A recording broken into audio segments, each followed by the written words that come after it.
1. I have 2 younger brothers, and I'm the oldest.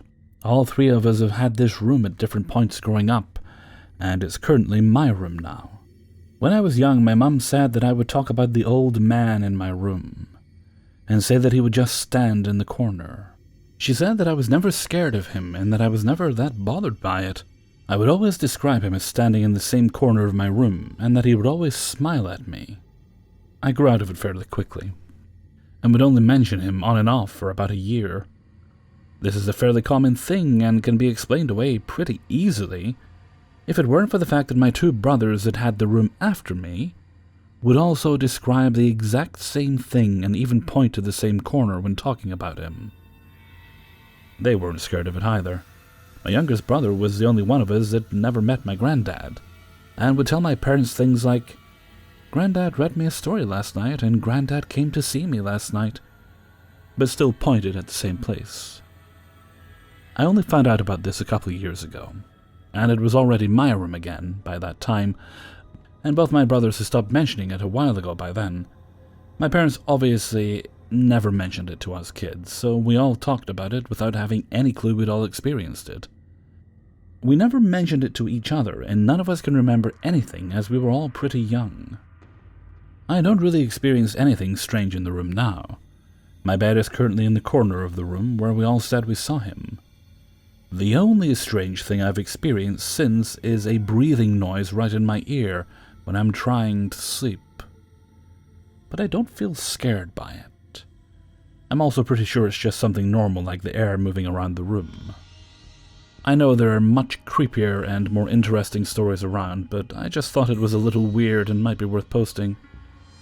I don't actually believe my room or house is haunted by an old man, but it's a strange coincidence that we've all mentioned the same thing at different points. I'm certain that I didn't incept the idea into either of my brothers' heads, and I'd already grown out of it by the time my first brother was born and completely forgot about it. There are also 2 other things that happened in my room that can be viewed as weird.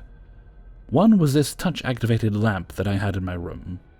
I would have it at my desk, and it would just randomly increase and decrease brightness, and the light on the bottom would turn on by itself all the time, which is pretty hard to turn on because you would have to hold your finger on it and press pretty hard. It got to the point where it was annoying me, so I just decided to get rid of it because I thought it was faulty. Before I did, though, I decided to test it by bringing it downstairs in the living room, leaving it switched on all day and seeing if the brightness or anything changed. Throughout the entire day, it didn't change once while it was downstairs. It can't be a faulty wire in my room because it's chargeable, and it would do it whilst plugged in or not in my room. I also made sure it was fully charged before taking it downstairs, and tried it both plugged in and not. I don't have it in my room anymore because it's kind of creepy, but mostly annoying when it just starts doing whatever it wants. The second came from my mum when I brought this up to her, and she said that not one of our 3 cats would ever go into that room, and it was the only one they avoided.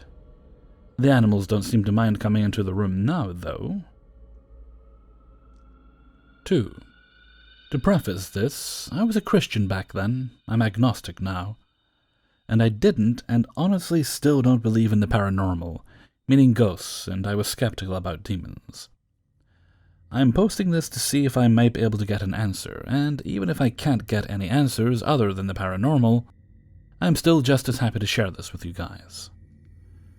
This happened 4 or 5 years ago when I was 15 or 14, during either autumn or winter. I'm a girl, which I thought would be best to mention now.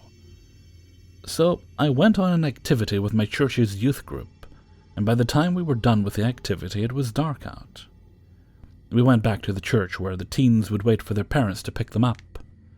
My dad was a youth pastor, so I had to stay with him while he waited for everyone to be picked up. We all hung out in the teen room, which was located upstairs.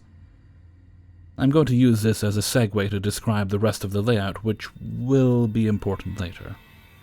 So as mentioned, the teen room was located upstairs, and it had 2 entrances, a balcony entrance and the normal entrance, which was located by another set of stairs that led to the basement, where the kids' Sunday school was held. There was a door that led to a parking lot located at the hallway point on the stairs, if that made any sense. That door was left unlocked so that the parents could get into the building and the teens could get out. Now, the bathrooms were located down a hall past a large corridor that led to the sanctuary. On the way to the bathroom, there was a nursery which had a door that led to the girls' bathroom. The bathroom also had another entrance, so there were two ways that you could get into it. In the bathroom, there were two small rooms. The first one that you entered into, if you went in the normal way, not through the nursery, had two chairs in it and a door that separated that room from the actual bathroom, which had just two stalls in it and one sink. Now on to the actual story. I was hanging out in the teen room with everyone else when a group of girls had to go to the bathroom. Soon after they left, I realized that I had to go too. But I didn't want to come across as weird or creepy, which for some reason my anxiety-riddled brain decided it would. So I waited a bit before going down to the bathroom. By the time I got there, they had already finished up and left the bathroom as I entered, leaving me alone in there. They had turned off the light as you were supposed to do, and they closed that door that separated the two rooms. I had never seen it closed before, but I assumed that the girls found it that way. After I was done in the bathroom, I closed that middle door as I had found it, making sure to give the door an extra tug to make sure that it was latched, out of habit due to old doors in my house not always properly latching. I turned off the light and was about to head out the hallway I came in when I heard the door behind me, the one that I just shut, open. I turned on the light and looked back at that door only to see it cracked open. I'm unsure of what compelled me to do this, but I turned off the light and watched the door closely in the dark. As my eyes adjusted, I could see the vague shape of the door start to move open a bit more. I quickly turned the lights back on, only to see that the door was open a bit wider than before. I couldn't believe what I thought I saw, so I did it a couple more times, receiving similar results as before. Now, I was having difficulty believing what my eyes saw in the darkness. So I decided to try one more thing. I pulled out my smartphone and turned on the flashlight, and then turned off the bathroom light and shone my phone at the door, watching as it began to slowly open. I stood there, frozen in fear as I contemplated what I should do. One of my first thoughts was to kick open the door to see what was going on in the bathroom, but the other part of me thought, this is how a horror movie starts. A weird thing happens, someone investigates as a viewer yells at them to run, and they get killed off by whatever antagonist was in that movie. I didn't want to be that character, so I ran after what felt like several minutes of contemplation. I quickly made my way back into the teen room, being a babbling mess after what I had witnessed. I began to attempt to tell everyone what I saw, only for one of the teens to pop out of a corner and scare me to the point my legs gave out. After that, I felt a bit stupid and began to question what I saw. In the end, I never told anyone in that group about it. I'm unsure if this could have been related, but a week later, I told a couple of friends about it and they agreed that it was creepy, but we all brushed it off and went into the woods that was on one of the friends' property to just hang out and make an iMovie. After a while, one of the girls said that she wanted to go back to the house, so we all went back with no argument. After we were close to the house, the girl who wanted to go back explained that she saw the shadowy figure of a man hiding behind a tree. Nobody else should be down there, especially because we weren't very far into the woods. We didn't tell an adult and chose to brush it off as a weird tree formation, or a bush. So that's what happened. I've tried to come up with various explanations and was only able to come up with 3. Either the door didn't latch properly and the door opening only when the light was off was just coincidental. Issue with this is that, as I mentioned, I made sure it was latched properly out of habit, so this explanation is unlikely to be the case. One of the teens pranked me. Issue with that is that everyone was accounted for in the teen room, and there is no way they could have gotten up there before me without me seeing them. The church isn't located in a very good neighborhood, so it could have been some creepy weirdo from out there. But if that is the case, they would have known about the back entrance to the bathroom from the nursery. Issue with that is it isn't a well-known thing. Any suggestions about what could have happened? I have asked others about it, and they mostly say either a ghost or a demon. Everyone else doesn't have an answer. Thanks for listening, and if you don't have an explanation, I hope you enjoyed. 3. So a while back, me and my partner were backpacking and hitchhiking around Germany, with our eventual goal being Berlin. We got there pretty fast, seeing as we didn't have any money at all, living off of donations of people who picked us up on the way to Berlin. Having no money meant sleeping in a tent in the streets. We were planning on staying in Berlin for a while, so we decided that we could take that opportunity to sleep in different spots in the city every night. Now, one of those nights turned out to become one of the most disturbing experiences of our lives. We were pretty tired, as most of our days in Berlin pertained to walking around the city most of the time, checking out places to sleep. We eventually settled for a place in the middle of the city, next to a bridge crossing a river. We pitched our tent and had dinner, consisting of Kartoffelsalat and a recycled joint.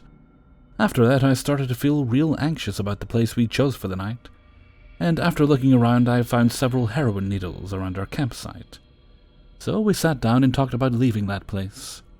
We were both really tired, but also really uncomfortable with the place we were staying now. So while my partner was looking up other places to stay that were more comfortable, like a city park, I started getting a weird déjà vu feeling. A feeling that the choice we were about to make would be a really important one. My partner found a park, and I was just glad we could leave.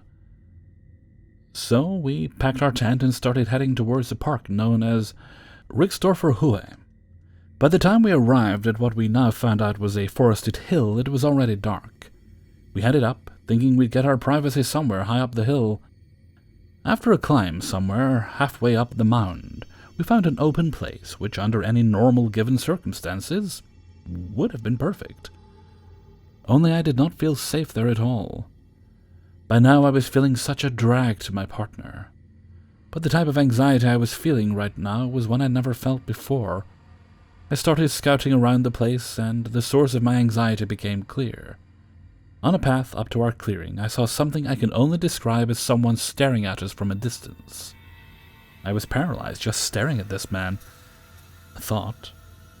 After composing myself, I convinced my partner not to take this place, but instead head higher up the hill. Whilst climbing, I tried to tell him what I'd seen, and also that I didn't think the thing I saw was human, and tried to convey that the fear I felt was of a paranormal kind. He believed me, but it was also scaring him a bit. We kept heading upwards. Eventually, we reached the top of the hill where there was a huge clearing, decorated with steel stones in a circle of some kind. I still felt really on edge, so I didn't want to pitch the tent immediately. I wanted to calm myself down first. So I told my partner I was going to meditate and asked if he wanted to meditate with me as well. I tried meditating, but I was too scared to close my eyes. After some time of not meditating, but really just staring at the tree line, I gave up and just looked around at the place we were at. The first thing that caught my eye was a tree separate from all of the others, somewhat in the middle of the clearing. For some reason, I couldn't avert my gaze from this tree, and that's when I clearly saw it. A black figure seemingly in the tree line, waving its arms, almost like a sort of dance. I was having none of it. Scared shitless, I started yelling at it to go away. That's when my partner noticed it as well. Something he later described as a clear aura outlining, something he is mildly good at perceiving. He joined me in telling it to back off, only it didn't. Instead, I heard it come closer. More than I saw it come closer, but what I heard was something like a loud static, followed by a hard tick on my nose. I immediately stood up and told it harshly to fuck off out of fear, after which I immediately apologized as not to anger whatever we encountered. We packed our bags and practically ran down the hill, totally forgetting about our tiredness, and just kept running, and I kept talking to the forest, thanking the spirit for the encounter and telling it I wouldn't seek contact and confirmation of any further proof of the existence of spirits anymore. I kind of felt like a crazy person. But the shared experience told me I wasn't going insane. We kept on running, and nearly down the hill, my partner stepped into a big pile of horseshit, which lightened the mood almost immediately, with me coming to the hasty conclusion that this was all an elaborate joke some trickster ghost played on us. We safely made it out of the park, but the experience was one I will never forget. We ended up sleeping at Marianne-Platz, close to where the other hobos set up camp as well, and where half the place is squatted by punkers. So now the reason for posting this long-ass story. Have any of you guys heard of this place?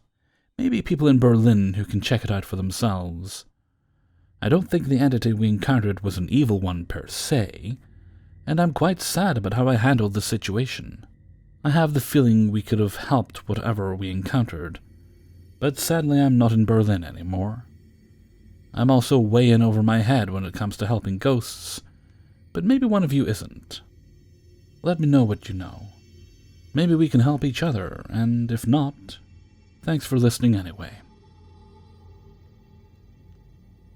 4. Long story. Back in October of 2017, my band and I were in the middle of our 2-week-long European tour.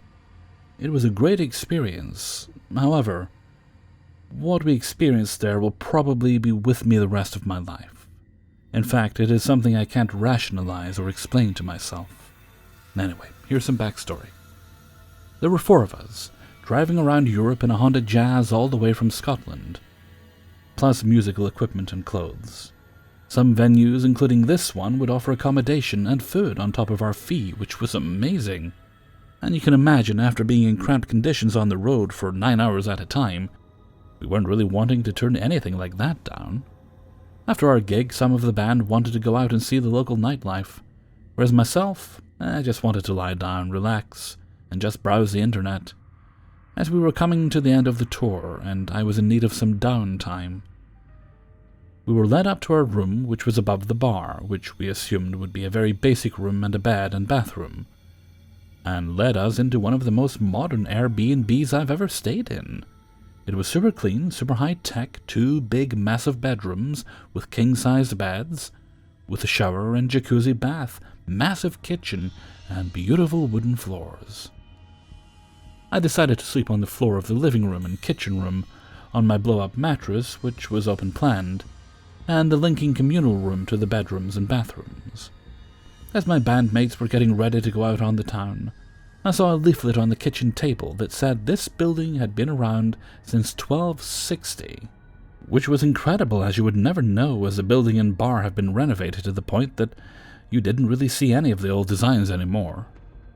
So, I said goodbye to my bandmates, as one of them mentioned they were going to have a bath when they got back. I shrugged it off and asked them to be quiet and try not to wake me, as my bed was real close to all the doors, as it was in the middle of the communal room. After they had left, I turned over and went to sleep pretty quickly. I woke to the sound of a dripping tap. It was pretty dark, but my eyes adjusted fast, and the lights of the city were coming through the cracks in the blinds. My first reaction was being mad at my bandmate for not turning the taps off properly after he had a bath. It turns out later that he never ended up having one. I turned over and saw it was about 3:30 a.m. on the wall clock. I threw the blankets over my head and closed my eyes again. Then it happened. What almost felt like a large weight come down on the bottom left corner of my bed. If you've ever been on a bouncy castle, and when weight is distributed from one side and inflates the opposite side, except this launched me about an inch in the air. This was the first time I had felt real, sobering fear. Like an ice shock down my spine, probably the adrenaline in hindsight. I remember I stopped breathing, my heart was racing, and it was silent in the room. I felt it again, this time less abrupt, more like a kid nudging you for attention. I remember thinking, this isn't in your mind, this is actually happening. Terrified, I threw the blankets off me and looked down towards the foot of my bed. I didn't see anything at first, until I looked further back beyond the dining table, which may be 2 feet from the foot of my bed. I noticed a shape. I blinked several times to be sure, but I swear I saw a girl with no face and long hair down to her feet. She was about 5'6", pale as anybody could be, and almost looked sodden, as if she had been in the rain. I tried to scream, but I couldn't, and threw the blanket over myself and told myself to go to sleep. I don't remember falling asleep, but when I woke up, I saw one of my bandmates sitting at the dining table doing some work on his laptop. I was so relieved it was daytime, I sprang up immediately and told him what happened. Of course, half asleep and rantings of a ghost, he told me it was a dream and to calm down. My other bandmate, Gary, who had slept in one of the bedrooms, woke up and joined us. He looked pale as a sheet. I asked him if he was okay, but assumed he was just hungover from last night's antics. When we had packed our things, 2 of the boys went and got the car, while Gary and I minded our belongings in the lobby over a cigarette and coffee. I asked Gary how he slept, and before I could say anything he replied, "Mate, you would not believe me if I told you." I stared at him for a couple seconds and asked what happened, thinking it was a bar story or a funny story perhaps. I couldn't have been more wrong. Let's also state that Gary and I are skeptics, which doesn't mean we don't believe in ghosts, just we are the type of people that need proof before blindly believing anything. He began to tell me in the middle of the night someone had got into bed with him. He had awoken to the feeling of the blanket being lifted up and someone sliding in next to him. He told me that he was too petrified to move or call out and just tried to make himself fall asleep like me. And he never had the bath he intended to take. So that explained why he looked pale white when he woke up. He was not intending to tell anyone because it sounded so unbelievable. We stared at each other for a while and said we'd never sleep another night in Zurich.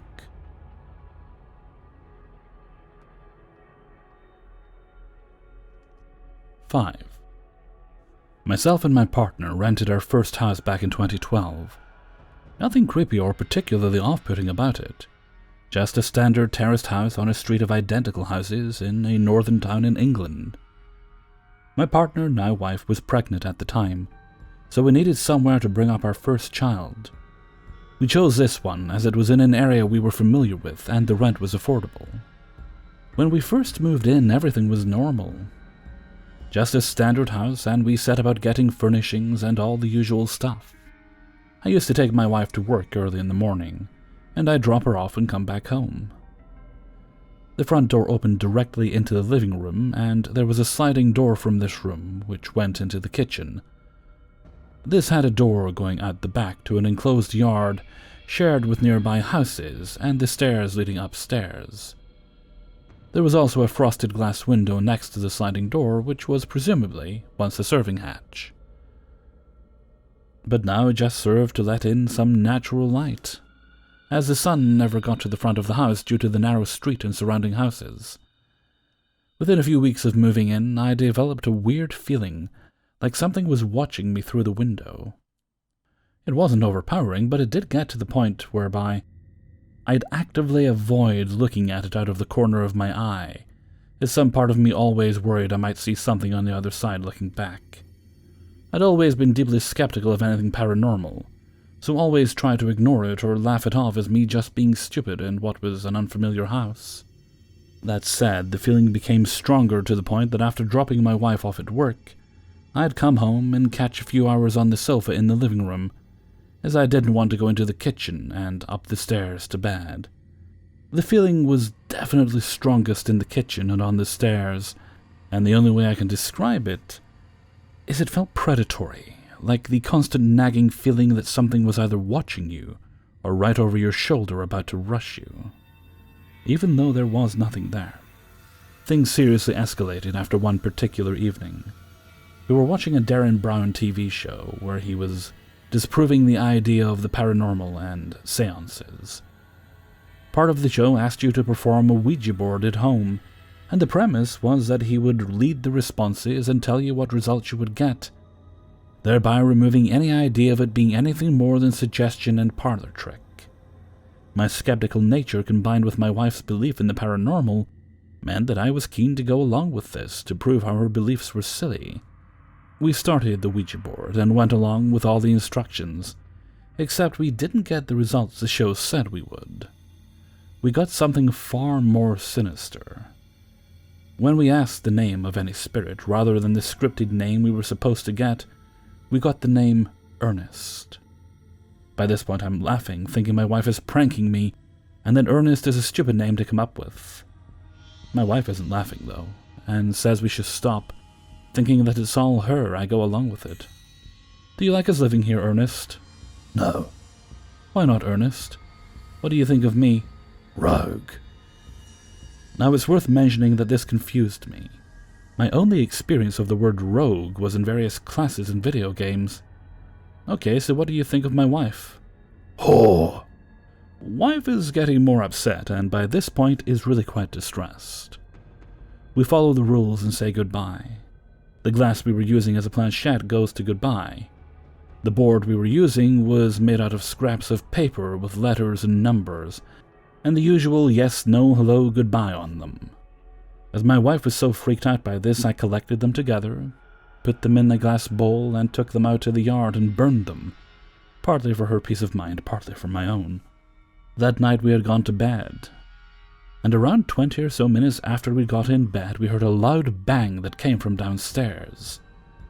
I went downstairs to check everything, thinking something may have fallen over, but everything was still in place, so I went back to bed. As we lived in a terraced house, I told my wife it might be the neighbors banging a cupboard door, and went to sleep. The next night we went to bed. Within the first half hour of being in bed, the exact same bang from downstairs. This happened every night, no matter what time we went to bed, whether it was 9 p.m. or 1 a.m. Within half an hour, we'd heard the same bang at least once, sometimes twice. We tried to replicate it, and after trying everything, we discovered that a heavy cupboard door in the corner of the kitchen, when opened, then let go, made the same exact noise. I was pretty intrigued and keen to find out what this was, as we'd never had any signs of pests or vermin. And the cupboard was fixed to the wall, about 6 foot off the ground, so I asked my wife to let me set up a camera in the kitchen recording after we went to bed. She wouldn't let me, though, and said she either didn't want to know or didn't want to antagonize it if it was anything. Things really began to go downhill from here. We would find ourselves arguing over the smallest thing, having full-blown shouting arguments for hours over nothing.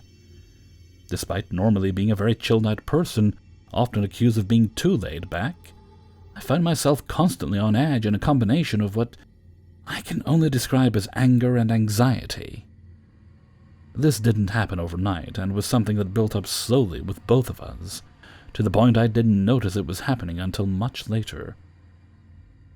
There was no waking up a different person moment, but a slow and subtle change. Despite never having had before, I began suffering nightmares on a regular basis. I would have vivid dreams of family members dying in horrific ways, such as being burned alive. I would wake up screaming or in tears, and my wife would have to spend an hour reassuring me they weren't real and calming me down. Most disturbing was when she said she'd wake up and toss and turn due to being heavily pregnant, and I'd be laid there with my eyes wide open, staring blankly. Like I was asleep, but with my eyes open, and when she told me to close them I would, with no other reaction or comment. I have absolutely no recollection of ever doing this, and I've never done this at any point before or since living in that place. The arguments continued and got worse. The regular bang at night continued, and the overall sense that something was following me, particularly in the kitchen and stairwell, became more and more overpowering. That despite my best efforts to convince myself I was being ridiculous and trying to force myself to walk slowly, I was clearing that flight of stairs 3 steps at a time, filled with adrenaline and my heart pounding in my ears. There was a brief lull in activity in the month or so before our child was born. It was around Christmas, and the arguments had abated, and we seemed to get back to ourselves. I thought we'd turned a corner. The nightly bang persisted, but we'd become so used to it, we would now just look at each other and roll our eyes. My wife told me that the kitchen and living room window and the sense of being watched or followed was something she was experiencing too. Then our little boy was born, and everything was okay for the first week or so. But the atmosphere soon began to change. The sense of anger, anxiety, began to creep back in, and we started to bicker. The atmosphere was made worse as our newborn baby would just cry constantly, every hour of the day when he was in the house. He'd sleep for 20-minute intervals, and the rest of the time would be spent trying to nurse, wind, feed, distract, play, anything to try and soothe him, but nothing worked. We had him back and forth to hospitals and doctors so many times in the first few months, and inevitably, when we got there, he was calm and sleeping or gurgling happily. The doctors would look at us like we were crazy, and I was beginning to think I was cracking up myself. But when we got home, the crying would begin again. We would take it in turns to see him at night. But this wasn't helped by the fact that I was now apparently doing the weird sleeping with eyes open thing again. It culminated for me one night when I was late in bed, waiting for the inevitable cry to start, when I saw a shadow form in the corner nearest the window, and began to slowly move across the fitted wardrobes we had in the room. I initially thought it was being created by the curtains against the headlights of a car moving slowly down the road, but it wasn't moving right. The best comparison I can make is like that of ink being dropped into water. The room was dark to try and help our boy sleep, but this was darker than the rest of the room, like a very rich black, and seemed to have shapes like smoky tendrils coming off of it. I laid and watched as it inched along the cupboards, and then watched it go around a corner and continue on the wall. I knew at this point it wasn't a shadow, as a shadow would have jumped from the wardrobe to the wall, not creep around a corner that was facing in the opposite direction to the window. I watched it go out of the door and onto the stairs. Now, if this was to happen now, I would have noped straight out of the room. But at the time I remember being oddly mesmerized by it, and only starting to feel any kind of fear after it left the room. I resolved not to tell my wife, as we'd already experienced enough weirdness to be on edge, and the idea that I may have just seen a manifestation would have probably upset her even more. It was winter at this point, and the house was constantly cold, not helped by how dark it was due to sunlight being unable to make its way in. No matter what we tried, we couldn't get the place to maintain a constant, comfortable temperature.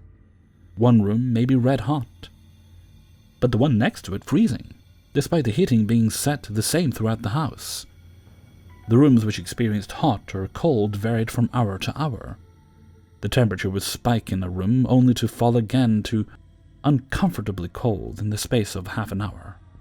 We had a room thermometer for our baby, and we were having to constantly move from room to room to try and find one that was relatively normal. Unfortunately, I found one place in the house where the temperature remained the most stable, was the stairs and landing. So I'd find myself having to sit there fighting the rising anxiety to run, because it was the one room where our child could either not be overheating or wrapped in blankets against the cold. Around this time, I remember a dream quite clearly where I was talking with a woman, no idea who she was, and saying how dark and cold the house was.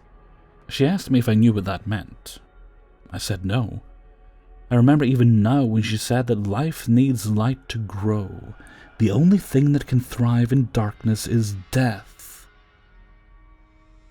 It may have been my overactive paranoia or subconscious, but I clearly remember waking up with those words still in my head. Now when I hear of these stories, I often wonder why people didn't just get out.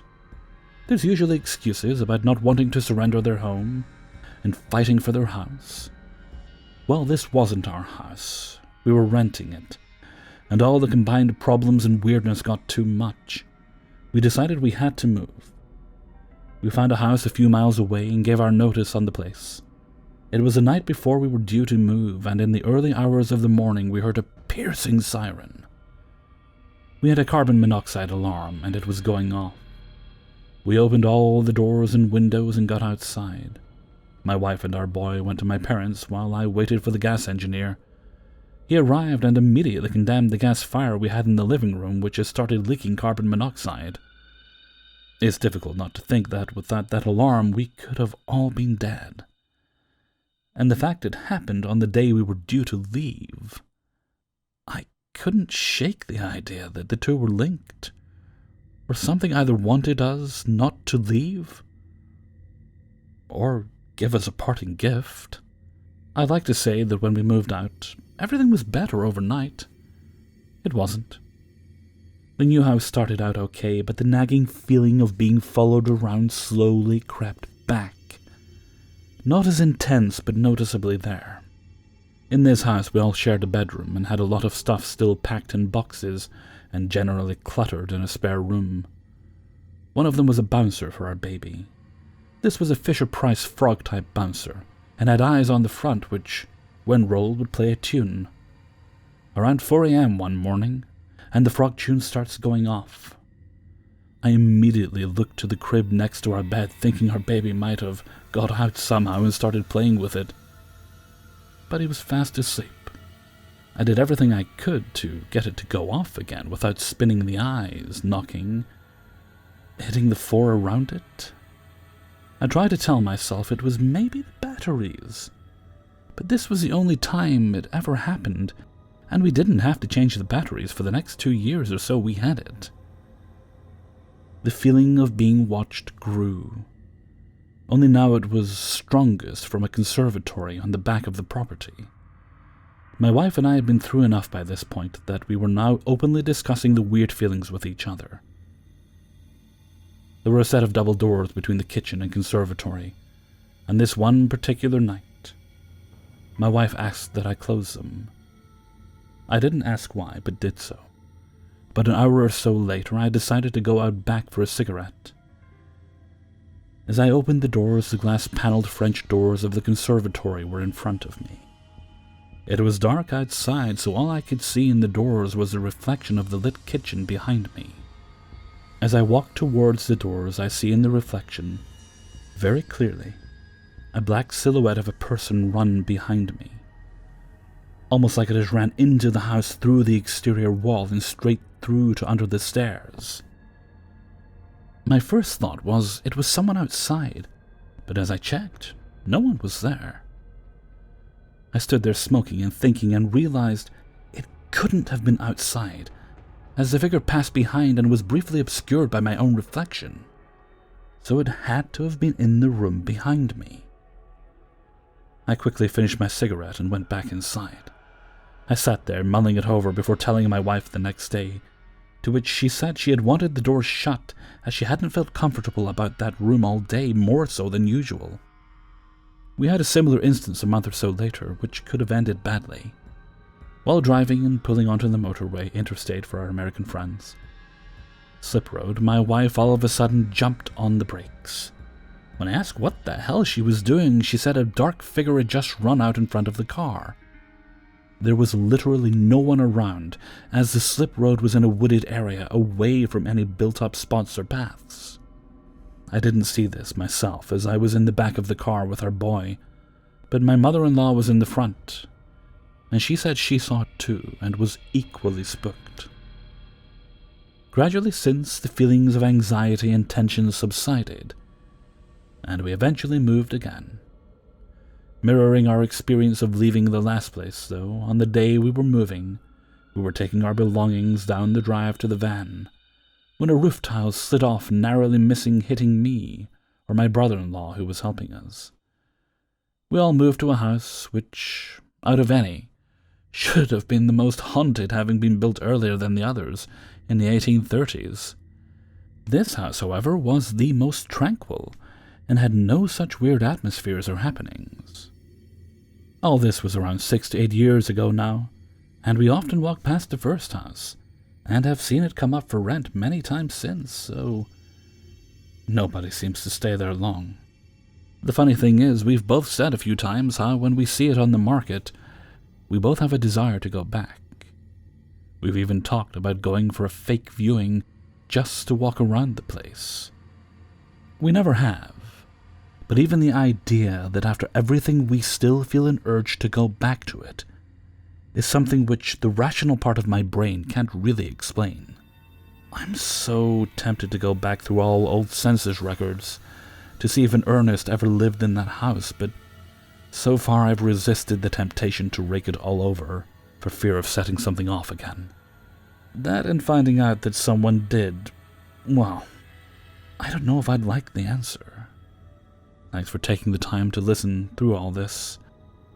Has anyone had anything similar? Or can anyone offer any explanation as to what all this might have been? Hey everybody, Hellfreezer here, and thank you very much for listening to 5 True Paranormal Stories, episode 202. And thank you very much to everybody who allowed me to use their stories in this video. I can honestly say, the final story there was one of those ones that when narrating it, even though I had the company of the chat, the very brave people in chat keeping me company, protecting me, I got shivers while reading it. And that's always fun, except when you live alone. And it's nighttime, and you occasionally get creepy sounds in the darkness. Yep. Anyway, with that, I'm going to head off for now, so until next time, thank you very much for listening, and take very good care of yourself.